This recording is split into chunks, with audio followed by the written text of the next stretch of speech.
via provinces. Australian Prime Minister Anthony Albanese and New Zealand Prime Minister Christopher Luxon present a united front on Gaza.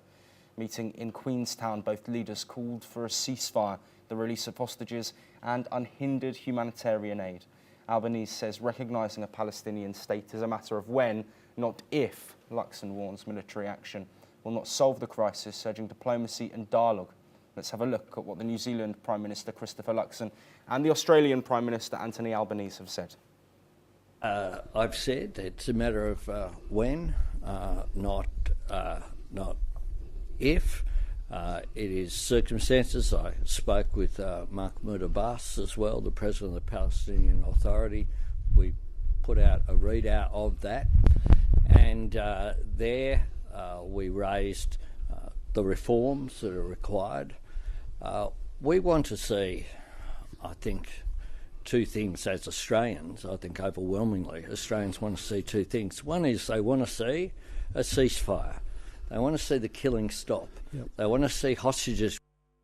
First, we look out in the world in very similar ways, navigating a global order that is volatile, uncertain and contested. And our conversation today highlighted that we share the same assessment of the problems, but that we're also firm about the agency we have to navigate a complex world. That the close bonds between Australia and New Zealand provide us both with a bedrock of certainty, of predictability, and quite frankly, the knowledge that we have one another. Well, this comes as Germany takes a rare step in rethinking its support for Israel. Chancellor Friedrich Merz announced a suspension of arms exports that could be used in Gaza. This move comes amid mounting public anger over civilian deaths and reports of starvation in the enclave. Merz says Israel's military actions will not achieve its stated goals. This marks the first concrete measure by Berlin against Israel since the war began, a significant shift for a nation whose support for Israel is deeply rooted in Holocaust history. Well, joining us to discuss these developments, Yossi Kupawasa, an Israeli intelligence and security expert who joins us live from Tel Aviv. Yossi, as always, a pleasure to have you on the programme. Of course, this context we're providing, this international reaction, comes after it was confirmed by the Israeli Security Cabinet after approval that Israeli forces would take control of Gaza City. Can I first get your thoughts on that move and the impacts that it will have diplomatically? Well, good day, and it's great to be with you again. Well, what we're watching is the reactions of the international community to the decision taken by the Israeli government. And it's a little bit awkward because what needs to happen is to see the international community supports Israel. What Israel wants to do is exactly what the international community is trying to achieve. Release of hostages and disarming Hamas. That's what everybody is in favor of, and we would expect everybody to support it. Instead, what you hear is people speaking in support of Hamas. It's really strange and beyond understanding here in Israel. It's those who call for the disarmament of Hamas. How do they believe that this is going to be accomplished? By volunteering Hamas that would give up its arms? This is not going to happen. Those who call for the release of hostages, how do they think this is going to happen?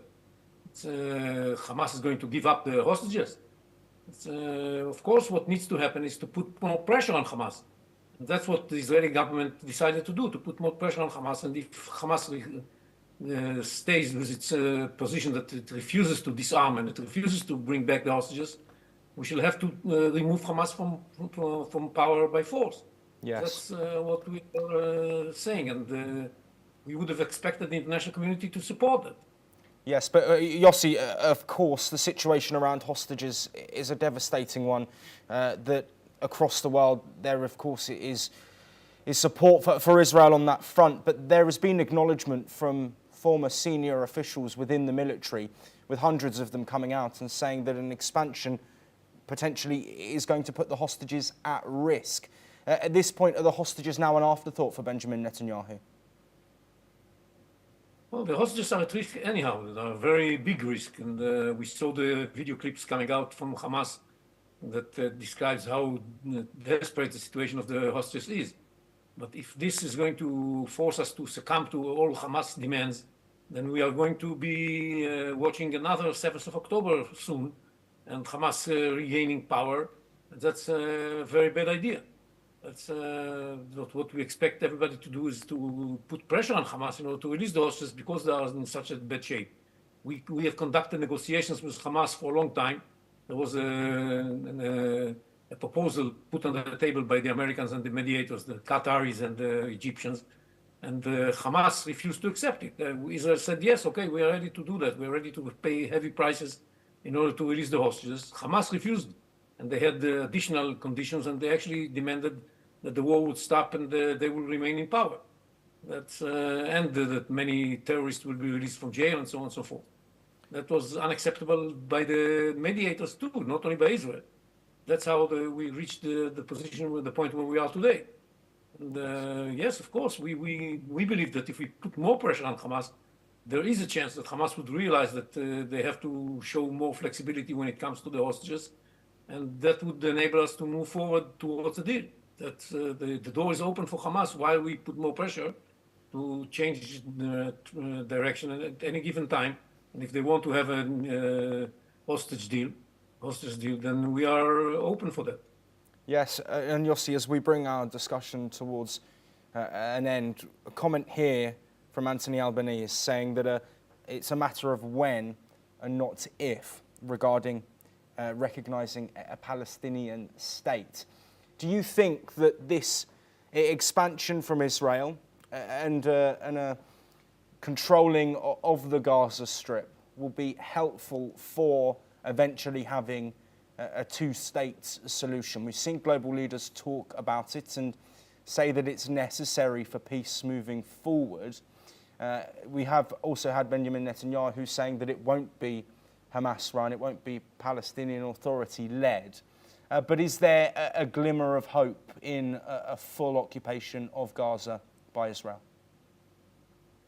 Well, there's a big glimmer of hope if we take over the Gaza Strip from the hands of Hamas and get the place ready to be delivered to somebody else who has a different opinion about relations with Israel than massacring the Israelis. That's going to be good for Israel, of course, and it's going to be also good for the Palestinian population living in Gaza, because today they are under the suppression of the Hamas that steals their food, and they can't get the humanitarian aid reaching them.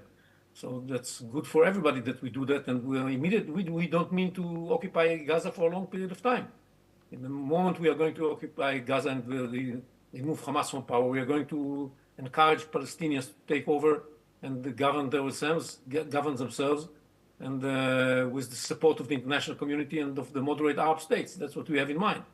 And the issue of a Palestinian state, this is farther into the future, because as even Albanese said, there need to be some reforms in the Palestinians. And I would start by the first reform, the most important reform, that the Palestinians will accept Israel as the state of the Jewish people, not keep the struggle against Israel until its demise. Once they do that, there can be a discussion about how exactly and where exactly there's going to be a Palestinian state. Yossi Kupawasa, as always, a pleasure to speak with you. Thank you ever so much.